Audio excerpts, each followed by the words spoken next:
sono state delle piogge fortissime, siamo arrivati dai 70 ai 90 litri per metro, quindi molto forti, accompagnate nella giornata di ieri anche da parecchio vento e un po' di grandine. La grandine era grossa come le noci, però ha durato poco. Nemmeno il tempo di tirare un sospiro di sollievo per il pericolo scampato sabato sera rispetto ad altre aree del Veneto spazzate dal maltempo, che ieri pomeriggio un nuovo nubifragio si è abbattuto sull'Asolano. La grandinata non è durata molto a fare i danni maggiori, è stato il vento fortissimo, una ventina gli alberi divelti e finiti sulle strade, pali della luce abbattuti, viabilità in tilt, super lavoro fino a notte per i vigili del fuoco e la protezione civile per rimuovere tronchi e rami, i danni maggiori all'agricoltura.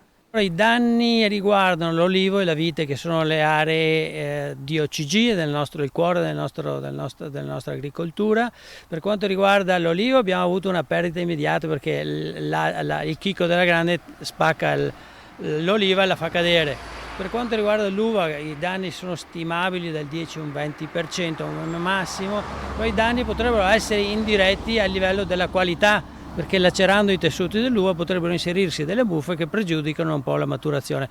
Di certo anche qui è stato un fine settimana di grande preoccupazione. Abbiamo pensato al peggio perché si era messo molto male con le raffiche di vento fortissime. La quantità di pioggia era alta, però fortunatamente i lavori fatti in precedenza, soprattutto a monte del nostro territorio di convogliamento e di riordine degli argini, hanno convogliato senza danni l'acqua che è arrivata. E purtroppo potrebbe non essere ancora finita. La Protezione Civile del Veneto, viste le previsioni di possibili ulteriori temporali anche intensi, soprattutto nell'area pedemontana e sulla costa, segnala possibili criticità idrogeologiche con disagi al sistema di drenaggio urbano e l'innesco di fenomeni franosi superficiali sui pendii fino alle prime ore di domani, martedì 1 settembre.